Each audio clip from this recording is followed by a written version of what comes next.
देखिए, जब आप पर्ची निकालते हैं, लोगों का भविष्य बताते हैं, आगे पीछे का सब बता देते हैं, तो लोग इसे चमत्कार समझते हैं और आपको भगवान का अवतार समझते हैं। हमने कभी घोषणा नहीं की है कि हम भगवान के अवतार हैं। हमने कभी अपने आप को यह नहीं कहा कि आप हमारी पूजा करो और आप सुनकर के चौंकेंगे और आपकी अदालत में हम कहना भी चाहेंगे। हमारे अनुयायी, हमको मानने वाले लोग यदि हमारी पूजा करते हैं तो हमको बहुत बुरा लगता है। हम हनुमान जी की पूजा कराने के लिए आए, खुद की पूजा कराने के लिए नहीं आए। दूसरी बात, हम भविष्य नहीं बताते। भविष्य कौन, ब्रह्म के अलावा कोई नहीं बता सकता। भविष्य कैसे अच्छा बना सकते हैं ये बात जरूर बताते। हमारे जो गुरु परंपरा से इंट्यूशन मिलते, संकेत मिलते, वो बात हम, जैसे ग्रह नक्षत्र की एक परंपरा है, एस्ट्रोलॉजी है, ज्योतिष विधा है, जो ग्रह नक्षत्र तारे, आज नासा आया, इसरो आज आया, आज खगोलीय गणित आई, उसके पहले ग्रह नक्षत्रों के बारे में हमारी ज्योतिष परंपरा ने बता दिया था। वो जो बोल देते कि आज ग्रहण होगा तो उस दिन ग्रहण होता था, कहते थे इतने मिनट पे होगा, उतने मिनट पर ग्रहण होता था। आज जरूर विज्ञान आ गया, लेकिन यही एक हमारे पास भी गुरु विधा है, हमारे गुरु ने हमको दी। हम कोई प्रश्न करता आता है, हम प्रार्थना करते हैं कि इनके लिए रास्ता बताओ, हमें जो उचित लगता वो हम उसको लिख करके रख देते। हम भविष्य नहीं बताते। ये लोगों के मन में व्यर्थ भाव का एक वो मन में स्थापित हो गया है कि हम जैसे आप प्रवचन कर रहे हैं, कथा कर रहे हैं, लोग पूछते हैं तो आप बता देते हैं मुझे पता है कि तुम अपने घर से प्रसाद बना के लाए हो, मैं जानता हूं। किसी के कह देते हैं कि मुझे मालूम है किस लड़की से तुम्हारा अफेयर चल रहा है, मेरे को मालूम है। जो लोग ये बातें सुनते हैं वो कहते हैं कि कभी आसिम मुनीर की पर्ची क्यों नहीं निकाल देते। बहुत सही प्रश्न है। पहली बात तो बहुत सुंदर प्रश्न है। पहली बात तो ये एक विधा है, परंपरा दरबार की, और हमारे पर वंशानुगत चली आ रही। हमारे दादाजी भी यही करते थे, उनके भी दादा गुरु जी। तो जैसे स्कूल के लिए बच्चे जाते हैं तो ड्रेस पहन के जाते हैं, पुलिस वाले ड्रेस पहन के आते हैं, वैसे ही हम दरबार में जब बैठते हैं, हमारी जो गुरु की गद्दी है उस स्थान पर हम आह्वान करते हैं, कुछ संकेत हमको लगते हैं। 24 घंटे कोई भी व्यक्ति भविष्य नहीं बता सकता, न किसी भी पराशक्ति के संपर्क में रह सकता, वरना हम पागल हो जाएंगे। यदि बार बार संकेत ही सुनते रहेंगे तो पागल हो जाएंगे। एक विधा है तो उसमें बैठते हैं, जो प्रेरणा लगती है उस आधार पर निकाल देते। अब कोई धाम आकर के, दरबार आकर के असीम मुनीर की पर्ची खुलवाए और जो हमें प्रार्थना में लगेगा हम वो बताएंगे, और बेझिझक बताएंगे और दावा ठोक करके बताएंगे। अब आप कहो कि देश तो आपका भी है तो आपको खुद खोल लेनी चाहिए, तो हम प्रश्नकर्ता के आधार पर उत्तर दे पाते। कोई प्रश्न करने आए तो हम उसको रास्ता दे देते हैं, भगवान की कृपा से वो सत्य निकलता। आलोचना करने वाले कहते हैं कि पहलगाम में हमला हुआ तो बाबा ने पर्ची क्यों नहीं निकाली। हिंदुओं को उनका नाम पूछकर, धर्म पूछकर गोली मारी गई तो बाबा कहाँ थे। प्लेन क्रैश हुआ, ट्रेन टकराई, तब बाबा की पर्ची कहाँ चली गई। हम पढ़ते रहते हैं, कमेंट खूब बढ़िया आते हैं। हम उनसे एक बात इस वीडियो के माध्यम से, आपके माध्यम से निवेदन भी करना चाह रहे। 24 घंटे में जो विधा है दरबार की, वो एक कुछ क्षण के लिए बैठते हैं और प्रार्थना करते हैं।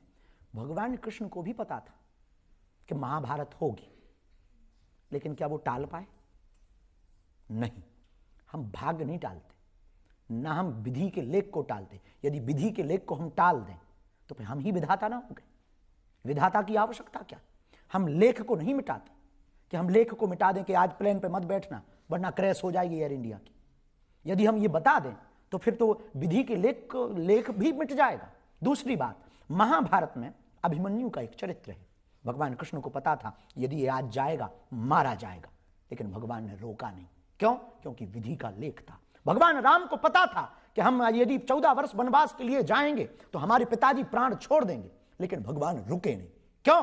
क्योंकि विधि के लेख को नहीं मिटाया जा सकता। उसी प्रकार हम विधाता नहीं है, हम भी आपकी ही तरह हैं। हाँ, गुरु परंपरा से जो आशीर्वाद मिला है उस आशीर्वाद पर लोगों को अंधेरे में रास्ता देने का, एक दीपक जलाने का काम करते हैं। हम भविष्य नहीं बताते, भविष्य बनाने के लिए जागृत करते हैं। हम भविष्य वक्ता नहीं है, हम भविष्य बनाने की चर्चा करते हैं। हाँ, प्रेरणा जो लगती ग्रह नक्षत्र के हिसाब से, गुरु परंपरा, सन्यासी बाबा की हमारी परंपरा, उस आधार पर जो प्रेरणा लगती उसके बारे में हम रख देते कि भाई ऐसा ऐसा हो सकता, ऐसा ऐसा है, इसको आप ऐसा ऐसा कर लीजिए। लेकिन हम टाल नहीं सकते हैं क्योंकि हम विधाता नहीं। मैं भविष्य बताने के लिए नहीं कह रहा, मैं कह रहा हूं कम से कम ये बता दीजिए कि पाकिस्तान ने न्यूक्लियर बम कहां कहां छुपा के रखे हैं।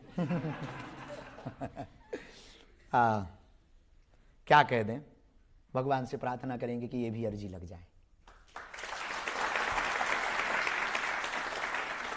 आपने ऑपरेशन सिंदूर के बारे में बहुत सारी बातें कही हैं। आपको लगता है कि न्याय हो गया या अभी बाकी है? हम चुप हैं, शांत हैं, लेकिन छेड़ेंगे तो छोड़ेंगे नहीं। अब ये पुराना भारत नहीं है, ये नवयुग का भारत है, 2025 का भारत है।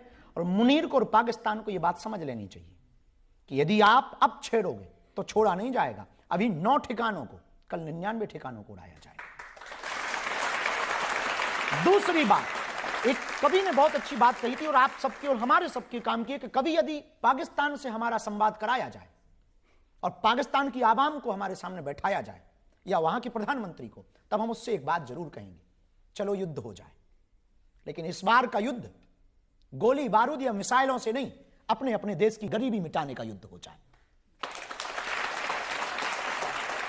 हम बुद्ध के देश के हैं, हम राम के देश के हैं, कृष्ण के देश के हैं, बुद्ध के देश के हैं। युद्ध पर भरोसा नहीं करते हैं, लेकिन आप छेड़ोगे तो छोड़ेंगे भी नहीं।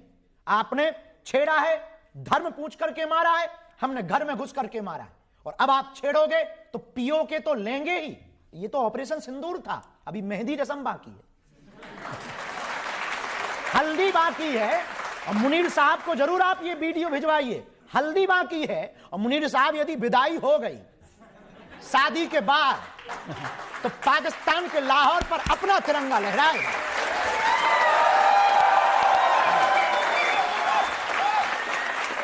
क्योंकि इस देश में 2 रियल हीरो हैं, खेत में खड़ा किसान और सरहद पर खड़ा जवान। और आई प्राउड ऑफ यू, हमें बहुत गर्व है कि हम उस भारत से हैं। हमारे देश की आर्मी वेतन के लिए आर्मी ज्वाइन नहीं करता है, वतन के लिए आर्मी ज्वाइन करता है। तो यदि आप पाकिस्तान छेड़ेगा तो अभी हम चुप हुए हैं, क्योंकि हमने और नारा दे रखा, वसुधैव कुटुंबकम।